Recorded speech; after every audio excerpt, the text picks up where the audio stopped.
బాహుబలి 3 ఉంటుంది అని ఈ రోజు అనౌన్స్‌మెంట్ చేసిర్రు. అసలు కలెక్షన్స్ ఎలా ఉంటాయి అనుకుంటున్నారు? నిజంగా చెప్తున్నారా? బాహుబలి సినిమా 1, 2 మళ్ళీ 3 ఎందుకయ్యా చిన్నగా మాట్లాడుతున్నారు? ప్రభాస్ గురించి చిన్నగా ఎందుకు మాట్లాడుతున్నారు అంటున్నా. బాహుబలి 3 గురించి కూడా చెప్పేస్తున్నారు కదా. కలెక్షన్లు అంటే ఆయన సినిమా ఏదన్నా చేస్తే ఓ రేంజ్లో ఉంటాయి. ఈసారి కలెక్షన్లు 5,000 కోట్లు కాదు, 10,000 కోట్లు పక్కా.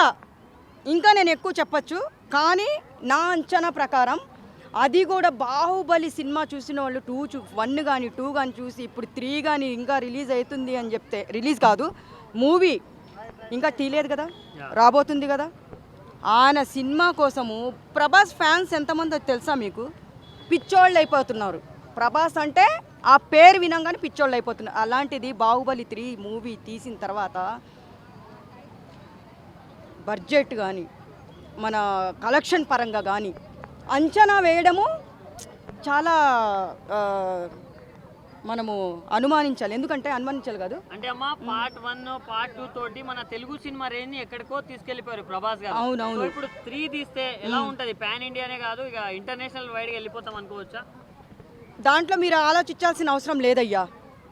ఇంటర్నేషనల్ లెవెల్లో పోతుంది. బాహుబలి 3 తీస్తే మాత్రం ఇంటర్నేషనల్ లెవెల్లో కాదు, బాక్స్ బద్దలే ఇంకా మామూలుగా ఉండదు. ఏ సినిమా తీసినా కానీ ఆయన ఒక డిఫరెంట్గా ఉంటుంది ప్రభాస్ గారి సినిమా. ప్రతి ఒక్కళ్ళకి తెలుసు. పిల్లోళ్ళ దగ్గర నుంచి కూడా చాలా అభిమానులు ఉన్నారు, పిచ్చోళ్ళు అయిపోతున్నారు. ఆడపిల్లలు అయితే పిచ్చోళ్ళే.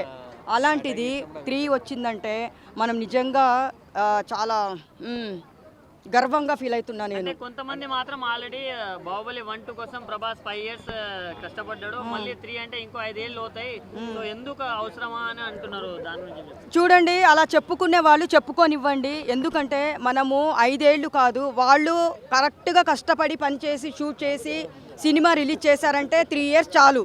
5 సంవత్సరాలు 10 సంవత్సరాలు అనుకునే వాళ్ళకి నేను ఒకటే చెప్తున్నా, రేయంబగుళ్ళు కష్టపడ్డారంటే ప్రభాస్ గారు కూడా ప్రతి సినిమాకి చాలా కష్టపడే మనిషి కాబట్టి ఒక 3 సంవత్సరాలు తీసేసి రిలీజ్ చేయొచ్చు కదా. 5 సంవత్సరాలని ఎందుకు అనుకుంటున్నారు? వేస్ట్ మాటలు ఇవన్నీ. ఫస్టే ఊహాగానాలు వీళ్ళకి మొత్తము ఏది పడితే అది అనుకుంటారు, కానీ అలా ఏం జరగదు. 3 years పక్కా తీసేస్తారు. మన ముందు మళ్ళీ బాహుబలి 3 సినిమా హిట్టే, బంపర్ హిట్, సూపర్ హిట్. అది రిలీజ్ కాలేదు. రానా విలన్ ఉన్నాడు, 3 లో ఉన్నాడు కదా, మన ఎఫెక్ట్ పడుతుందా మూవీ మీద? ఎఫెక్ట్ ఏం పడదు. రానా గారు లేకపోతే ఇంకా వేరే వాళ్ళని కూడా పెట్టి తీయచ్చు. ఎందుకంటే రానా గారు చనిపోయారు కదా పార్ట్ 2 లో. అవును, అందుకని ఇప్పుడు ఆయన లేకున్నా ఆయన బదులు ఇంకో విలన్ని పెట్టచ్చు కదా. పెడితే ఇంకా మంచి విలన్ని సెలెక్ట్ చేసి పెడితే ఇంకా సూపర్ డూపర్ హిట్ అవ్వాలి కోరుకుంటున్నాను. నేను ఇక్కడ ఏ పార్క్ దగ్గర ఏమన్నా చెప్తే అవి జరుగుతూనే ఉంటాయి. ఇంకా రిలీజ్ కాలేదు, షూట్ కాలేదు కాబట్టి బాహుబలి 3 బాక్స్ బద్దలే. కలెక్షన్ పరంగా చూస్తే మామూలుగా ఉండదు. ఆలోచించడానికి కూడా మనకి ఇదైపోతుంది అనమాట. భారీ కలెక్షన్లు వచ్చేస్తాయి. నోట్ దిస్ పాయింట్ అమ్మా ఇక్కడ, సరేనా?